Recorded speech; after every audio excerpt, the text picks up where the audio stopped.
श्री गुरु चरण कमलभ्यो ये नमः। श्री मातृपितृ चरण कमलभ्यो ये नमः। श्री इष्ट देव चरण कमलभ्यो ये नमः। श्री कृष्णाय नमः। जय श्री श्याम प्रेमियों, आप सबको मेरा कोटि कोटि प्रणाम। प्रेमियों, सच्चिदानंद रूपाय विश्व आदि उत्पत्ति हेतवे तात्रय विनाशाय श्री कृष्णाय वयं नमः। प्रेमियों, सतचित आनंद का मूल है भगवान, और हम सब प्राणियों में सबसे सर्वश्रेष्ठ यदि भगवान की कोई प्रकल्पना से यदि कोई जीव है तो वो मानव मात्र है, हम सब हैं। आज मैं आपसे हमारे सनातन पद्धति में सबसे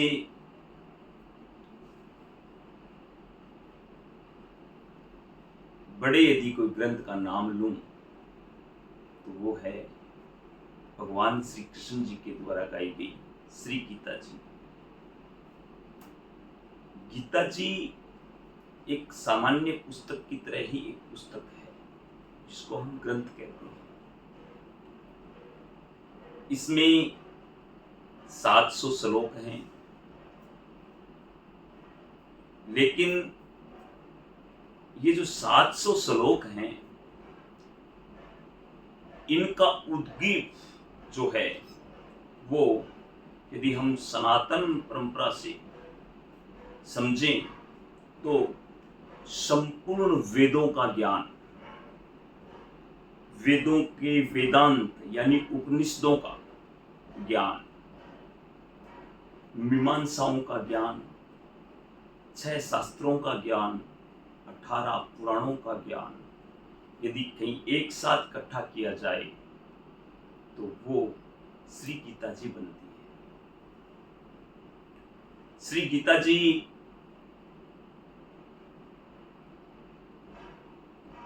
के विषय में मैं अपने आप को अल्प ज्ञानी मानता हूं, क्योंकि प्रेमियों, जिस वाणी को स्वयं भगवान ने गाया है, जिस वाणी को स्वयं भगवान ने बताया है, उस वाणी का विस्तृत और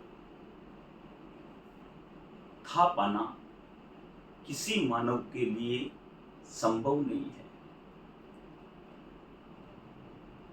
ये हमारे समझने के लिए या समझने की दृष्टि से हम इसका प्रयास कर सकते हैं, लेकिन गीता जी के किसी एक शब्द पर भी यदि मैं चाहूं कि कुछ बोल पाऊं, कुछ समझा पाऊं, तो ये मेरी मूर्खता दर्शाएगी, क्योंकि गीता जी अपने आप में एक एक शब्द में उसका विराट स्वरूप है, एक एक शब्द का विराट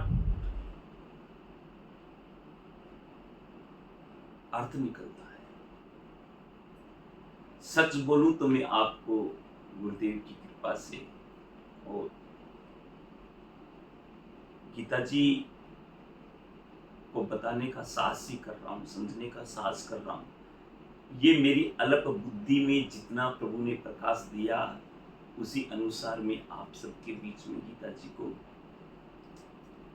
रखने का प्रयास कर रहा हूं। श्री गीता जी वैसे तो समझा जाए तो एक ड्रामेटिकल सिस्टम पर बनी थी, लेकिन गीता जी को हम इससे पहले कि आज मैं प्रथम अध्याय पर कुछ चर्चा करूं आप सबसे, पहले हम समझते हैं कि इस गीता जी में कौन कौन पात्र हैं।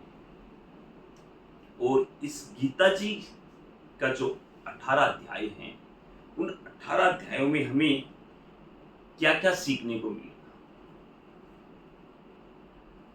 संपूर्ण ज्ञान का भंडार गीता जी है। सनातन पत्ति का संपूर्ण जो ज्ञान है, वेद, वेदांत, उपनिषद, पुराण, शास्त्रों, सबका यदि सार निकालें, सबको एक साथ इकट्ठा कर लें, फिर भी गीता जी उन सब पर भारी है। इस गीता जी में हम समझेंगे कि जीव क्या है। जो 18 अध्याय का हम अवलोकन करेंगे क्रमशः एक एक अध्याय पर, हमें समझ में आएगा कि जीव कौन है, जीव आत्मा कौन है, परमात्मा कौन है, देवता कौन है, पितृ कौन है, लोक क्या है, परलोक क्या है। लोक, परलोक, पाप क्या है, पुण्य क्या है, कर्म क्या है, कर्मों की विभक्तियां कितनी हैं, ज्ञान योग क्या है, कर्म योग क्या है, भक्ति योग क्या है। अनेक प्रकार के हमारे मन में उठने वाले साधारण से साधारण इंसान के हृदय में उठने वाले प्रश्नों का इसमें उत्तर है। गीता जी में योग शास्त्र की भी बात आएगी। गीता जी में आत्मा क्या है और आत्मा का स्वरूप क्या है हम समझेंगे। गीता जी में हम समझेंगे कि एक साधारण से साधारण मनुष्य भी कैसे प्रभु को पा सकता है। गीता जी में हम समझेंगे कि संन्यास योग में क्या होता है। ग्रस्त जीवन में रहने वाले साधारण मनुष्य कैसे प्रभु की भक्ति करे, कैसे प्रभु को पा सकता है। गीता जी में हम समझेंगे कि भय, चिंता, तनाव, इन सब का मूल क्या है। गीता जी में हम समझेंगे कि ये व्रत, उपवास, ये जो हम करते हैं, ये क्या है। गीता जी में हम समझेंगे कि पूर्व जन्म, जो पुनर्जन्म जिसकी बात करते हैं हम, वो क्या है। गीता जी में समझेंगे हम नरक, स्वर्ग क्या है। इस संपूर्ण ब्रह्मांड की रचयिता कौन है और प्रभु का विराट स्वरूप का इसी गीता जी में दर्शन करेंगे। इसी गीता जी में ही हम समझेंगे कि धर्म क्या है और इसी गीता जी में समझेंगे कि परमात्मा क्या है और परमात्मा का प्रेम क्या है और प्रेम का मूल क्या है। इसी गीता जी में हम समझेंगे कि साधारण ग्रस्त में रहने वाले एक जीव के लिए क्या कर्तव्य है।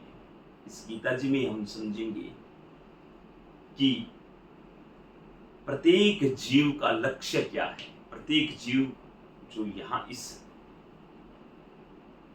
पृथ्वीलोक पे है, भूलोक पे आया है, उसका क्या कर्तव्य है। इस गीता जी में हम समझेंगे कि पितृ कैसे बनते हैं और देवता क्या है और भगवान और देवता में क्या फर्क है। इस गीता जी में समझेंगे कि प्रभु यानी भगवान के कितने अवतार हुए हैं और भगवान कब कब अवतार लेते हैं और भगवान की क्या प्रकाष्ठा रहती है। इस गीता जी में अर्जुन और भगवान श्री कृष्ण के बीच में हुए इस संवाद को हम समझने से पहले इसके पात्रों को समझते हैं। इसमें मुख्यतः पात्र तो दो ही हैं, भगवान श्री कृष्ण और अर्जुन। लेकिन इस गीता जी में धृतराष्ट्र के मुख्य सलाहकार संजय का भी जिक्र है। संजय धृतराष्ट्र का न बल्कि मुख्य सलाहकार भी था, अपितु वो धर्मात्मा पुरुष भी थे। संजय जी को भगवान वेद व्यास ने दिव्य दृष्टि प्रदान की थी और धृतराष्ट्र आंखों से अंधे थे, धृतराष्ट्र को संपूर्ण जो महाभारत का युद्ध हुआ उसका टेलीकास्ट समझ सकते हैं हम, सीधा प्रसारण जो होता है, ठीक वैसे दिव्य दृष्टि से संजय ने धृतराष्ट्र को बताया। गीता का उद्गम बड़े ही ड्रामेटिकल ढंग से हुआ। मेरा प्रयास रहेगा कि मैं आपको साधारण भाषा में और एक साधारण वार्तालाप के जरिए इस गीता जी के एक एक अध्याय पर विस्तृत आपको जानकारी दूं। भगवान श्री कृष्ण अर्जुन के सारथी थे और अर्जुन के बारे में कहा जाए तो अर्जुन महायोद्धा थे, अतुलित बल के भंडार थे। अर्जुन के पास में नाना प्रकार के शस्त्र थे, नाना प्रकार के अस्त्र थे। भगवान शंकर से उनके पास में पाशुपात शस्त्र उनके पास में था। युद्ध कलाओं में इतने निपुण थे कि अनेक प्रकार के योद्धाओं को अर्जुन ने जीता था। और यदि कहा जाए कि इस महाभारत का यदि मुख्य कोई योद्धा था तो वो अर्जुन ही थे। अब अर्जुन भगवान श्री कृष्ण को सारथी बना करके युद्ध क्षेत्र में जा रहे हैं। भगवान श्री कृष्ण एक नर लीला के हिसाब से सामान्य सारथी बन करके अर्जुन के रथ को हाँक रहे हैं और जैसे अर्जुन बोल रहे हैं कि वहां चलो, वहीं जाने के लिए तैयार रहते हैं। वैसे यदि सांसारिक रिश्ते में समझा जाए तो अर्जुन भगवान कृष्ण के सखा भी थे और रिश्तेदार भी थे, क्योंकि अर्जुन की माताजी कुंती भगवान श्री कृष्ण की बुआ लगती थी रिश्ते में। भगवान श्री कृष्ण और अर्जुन महाभारत के इस समर में जो कुरुक्षेत्र में युद्ध हुआ उसके ओर चलते हैं। अर्जुन भगवान श्री कृष्ण को कहते हैं कि हे मधुसूदन, आप मुझे इन दोनों सेनाओं के मध्य में ले जाकर के अपने रथ को खड़ा कीजिए। इधर संजय को धृतराष्ट्र पूछ रहे हैं कि संजय, अभी कुरुक्षेत्र का मुझे सारा हाल बताओ। संजय अपनी दिव्य दृष्टि से धृतराष्ट्र को बता रहे हैं कि दोनों तरफ से सेनाएं खड़ी हैं। भीष्म पितामह, द्रोण, सहदेव, नकुल, भीम, अर्जुन, ये सब अपनी अपनी शंखनाद से इस युद्ध क्षेत्र में आ खड़े हुए हैं।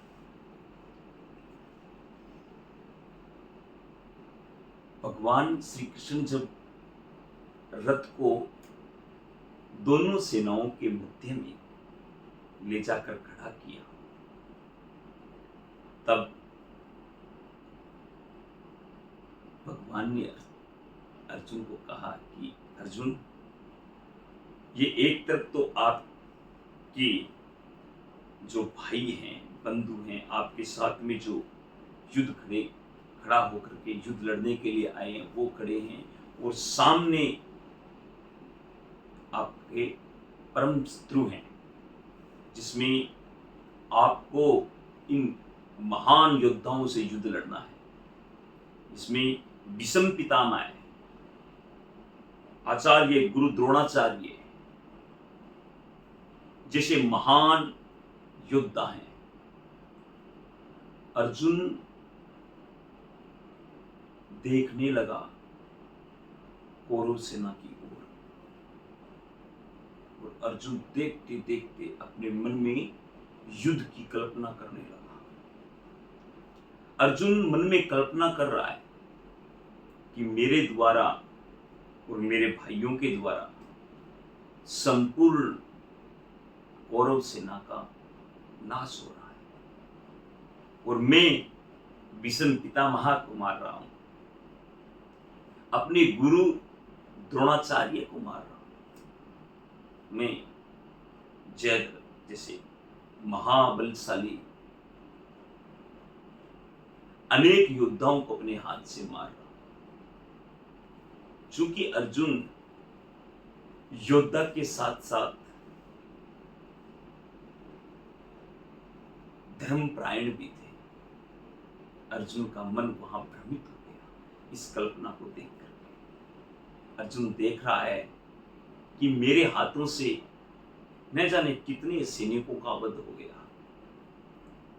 अब अर्जुन यहां एक साधारण मनुष्य की तरह जब अपने परिजनों को देख रहा है सामने, तो अर्जुन की जो अवस्था थी वो बड़ी दयनीय अवस्था हो गई। अर्जुन के हाथ कांपने लग गए इस कल्पना को देखकर, उसका गला सूख गया, उसके मन में भय, करुणा, संताप भरने लग गया। अर्जुन व्याकुल हो गया। अर्जुन की ये व्याकुल अवस्था देख करके भगवान श्री कृष्ण ने कहा कि अर्जुन, आप इस तरह कैसे? तो हाथ जोड़ करके अर्जुन ने भगवान श्री कृष्ण से कहा कि हे मधुसूदन, हे कृष्ण, मैं ये युद्ध नहीं लड़ूंगा। दो शब्दों के अंदर अर्जुन ने बोल दिया मैं युद्ध नहीं लड़ूंगा। अब भगवान श्री कृष्ण कहते हैं युद्ध नहीं लड़ोगे तो फिर यहां आए ही क्यों, और युद्ध न लड़ने का कारण क्या है? तो अर्जुन कहने लगा कि मुझे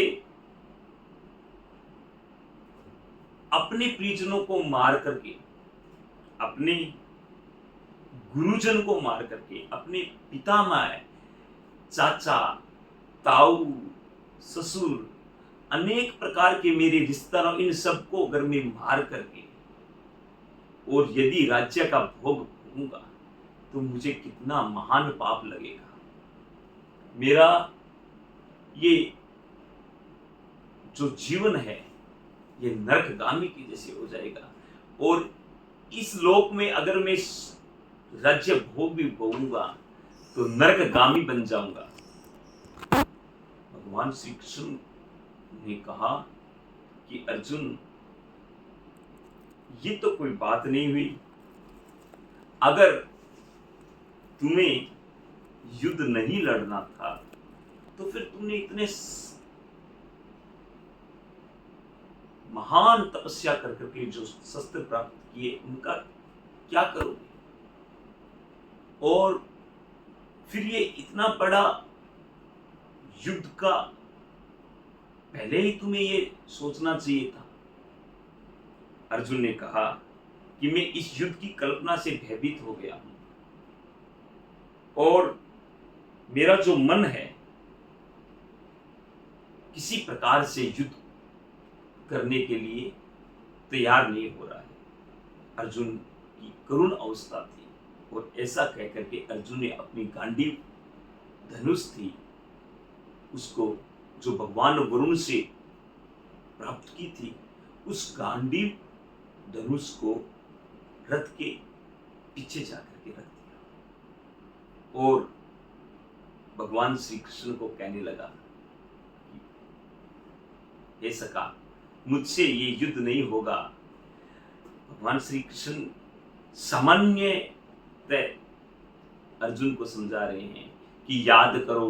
भगवान श्री कृष्ण अर्जुन को सामान्य बता रहे हैं बात। यहाँ गीता जी का उद्गम नहीं हुआ, ये एक गीता जी की पात्रता और पीछे चल रहा है प्रेमियों। भगवान श्री कृष्ण ने कहा कि अर्जुन तुम भूल गए कि पांचाली द्रौपदी के साथ में इन्होंने कैसा व्यवहार किया, आप लोगों के साथ में क्या किया इन्होंने। भगवान श्री कृष्ण पहले अर्जुन को सामान्य मानवीय बातें बता रहे थे। तुम याद करो अपनी माता कुंती को दिया हुआ वचन, तुम याद करो एक क्षत्रिय पुरुष का क्या कर्तव्य होता है। और तुम अब जब युद्ध क्षेत्र में आ गए फिर अपनी कायरता प्रदर्शन कर रहे हो। तो अर्जुन ने कहा कि मुझे चाहे आप कायर कहिए, चाहे मुझे जो भी कहिए, मैं युद्ध नहीं लड़ूंगा। मेरा मन अब युद्ध नहीं लड़ने का है और मैं भिक्षुक की तरह यानी भिक्षा मांग करके ही अपना जीवन यापन कर लूंगा, लेकिन मैं ऐसा पाप नहीं करूंगा जिसे हजारों लाखों सैनिक मरे, मेरे अपने परिजन मरे, और मेरे परिजन जब मर जाएंगे तो मेरा पूरा कुल है वो भ्रष्ट हो जाएगा, मेरे कुल की स्त्रियां सारी भ्रष्ट हो जाएंगी, दूषित हो जाएंगी, और मेरा जो आने वाला कुल है वो सारा का सारा नरकगामी होगा। अर्जुन ने अपने अधूरे ज्ञान का प्रदर्शन किया। भगवान ने कहा कि युद्ध नहीं लड़ना ये तो किसी वीर की शोभा बात नहीं है, वीर का तो श्रृंगार है युद्ध। और अगर तुम ये युद्ध लड़ते हो तो वीर कहलाओगे, और यदि इस युद्ध से तुम्हें कुछ प्राप्त होगा, युद्ध में विजय होगे, तो तुम इस भूलोक का राज्य भोग करोगे, और अगर तुम इस युद्ध से वीर गति को प्राप्त होगे तो तुम स्वर्ग आदि लोकों में रहोगे। अर्जुन की ऐसी करुण अवस्था होगी, आंखों से आंसू बह रहे हैं, हाथ पैर सब कंपा रहा है, पूरा शरीर कंप रहा है। अर्जुन ने कहा कि मेरा पूरा कुल खत्म हो जाएगा इस युद्ध से, न जाने कितने लोगों की यहां लाशें बिछेंगी और कितनी स्त्रियां विधवा हो जाएंगी, उन सब से मुझे कितना महान दोष होगा। हे कृष्ण, मैं युद्ध नहीं लड़ूंगा और मैं अपने आप को सरेंडर करता हूं। यहां पर भगवान श्री कृष्ण ने पुनः अर्जुन को कहा कि हे सखा, तुम एक योद्धा हो, तुम्हारा कर्तव्य है युद्ध लड़ना, और युद्ध तुम्हारा आमंत्रण नहीं है, युद्ध तो दुर्योधन और कौरवों की तरफ से आमंत्रण है, और तुम एक क्षत्रिय हो। क्षत्रिय को जब कोई युद्ध के लिए आमंत्रित करे तो वो पीछे नहीं हट सकता। अर्जुन ने कहा कि चाहे ये मुझे मार दें, इनकी बुद्धि मलिन हो गई है, ये अभी अपना अच्छा और बुरा का ख्याल नहीं कर पा रहे हैं, लेकिन मेरा ज्ञान मुझे बता रहा है कि मुझे ऐसा महान पाप नहीं करना चाहिए। हम सब तो बुद्धिमान हैं कृष्ण।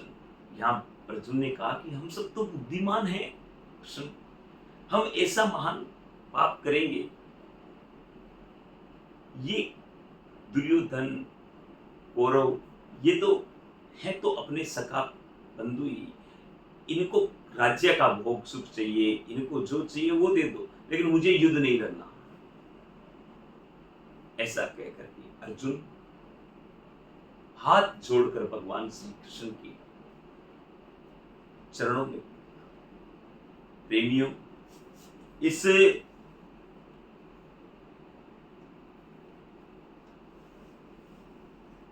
प्रथम अध्याय में ये सामान्य सी घटना लग रही है। इस प्रथम अध्याय में हमें ये सामान्य घटना लग रही है कि एक तरफ से भगवान श्री कृष्ण अर्जुन को उकसा रहे हैं युद्ध लड़ने के लिए, और अर्जुन है वो युद्ध न करने पर अड़ा है। यदि सामान्य दृष्टि से देखा जाए तो अर्जुन यहां हमें अच्छा समझ में आ रहा है कि अर्जुन ने बहुत अच्छा किया। इतना नरसंहार होगा, इतना पाप होगा, इतने सारा लोगों का रक्त बहेगा, इससे तो अच्छा है। लेकिन इससे पहले यदि हम महाभारत में समझें कि इस युद्ध को रोकने के लिए अनेक प्रकार के प्रयास भगवान के द्वारा किए गए। सब ओर से वेद व्यास जी ने प्रयास किया, सब ओर से प्रयास किया गया था। इस प्रथम अध्याय में सिर्फ और सिर्फ हमारे समझने के लिए इतना ही है कि अर्जुन जहां एक सामान्य मानव है, यानी अर्जुन को यदि हम समझें तो प्रत्येक मनुष्य का मन ही अर्जुन है, और उस मन में जो इस शरीर में ही जो आत्मा है वो भगवान श्री कृष्ण है। प्रत्येक मनुष्य प्रत्येक क्षण अपने मन से ये प्रश्न करता है कि ये मुझे करना चाहिए या नहीं करना चाहिए। यही अवस्था अर्जुन की थी। अर्जुन बार बार भगवान कृष्ण को बोल रहा है, अपने पांडित्य की बातें कर रहा है, अपनी बुद्धि की बात कर रहा है। यहां भगवान श्री कृष्ण ने अर्जुन को कहा कि अर्जुन तुम युद्ध लड़ो, तुम्हारा कर्तव्य युद्ध है। यहां तक भगवान श्री कृष्ण ने किसी भी प्रकार से कोई भी ज्ञान योग, सांख्य योग या कर्म योग, भक्ति योग की बात नहीं की। क्यों नहीं की? अभी तक अर्जुन अपनी बुद्धि से अपने विवेक पर विश्वास कर रहा था, और अपने विवेक पर ये सोच रहा था कि नहीं, मेरा विवेक मुझे कह रहा है कि मुझे ये कार्य नहीं करना, इसलिए अर्जुन। लेकिन हम जब दूसरे अध्याय में जाएंगे, दूसरा जब हम अध्याय पढ़ेंगे, तब उसमें हमें समझ में आएगा कि भगवान श्री कृष्ण ने कब अर्जुन को ज्ञान देना शुरू किया, और अर्जुन और भगवान श्री कृष्ण के मध्य में कब गीता का ज्ञान शुरू हुआ। अगले दूसरे अध्याय में हमें ये समझने को मिलेगा। और प्रेमियों में तो चाहता हूं कि जितना प्रभु ने मुझे ज्ञान दिया है, मैं एक एक अध्याय को बहुत ही साधारण भाषा में, बिना किसी विद्वत्ता की भाषा में, सामान्य मानवीय जो लोग सामान्य भाषा को समझ पाए, ऐसा मेरा प्रयास है। और इस प्रयास से हमें क्या मिलेगा कि हम जब गीता जी पढ़ने जाते हैं ना, तब गीता जी के बहुत सारे शब्द हमारे समझ में नहीं आते। इसी गीता जी के बीच में हम अनेक प्रकार की चर्चाएं करेंगे। कर्मयोग में कैसा है, और पूरे संपूर्ण एक एक अध्याय पर विस्तृत चर्चा करेंगे। इतना ही कहूंगा प्रेमियों, आप इस वीडियो को, जो आने वाले भाग है, उनको बहुत ही ध्यान से समझिए, ध्यान से सुनिएगा, और जब सुनने के बाद में इस पर चिंतन कीजिए, मनन कीजिए। फिर आप गीता जी को पढ़ोगे तो प्रभु श्री कृष्ण आप पर अपार कृपा करेंगे, क्योंकि आपको वही शब्द एकदम सामान्य साधारण आपके समझ में आ जाएंगे। मेरा आप सबको कोटि कोटि प्रणाम है। ओम कृष्णाय नमः।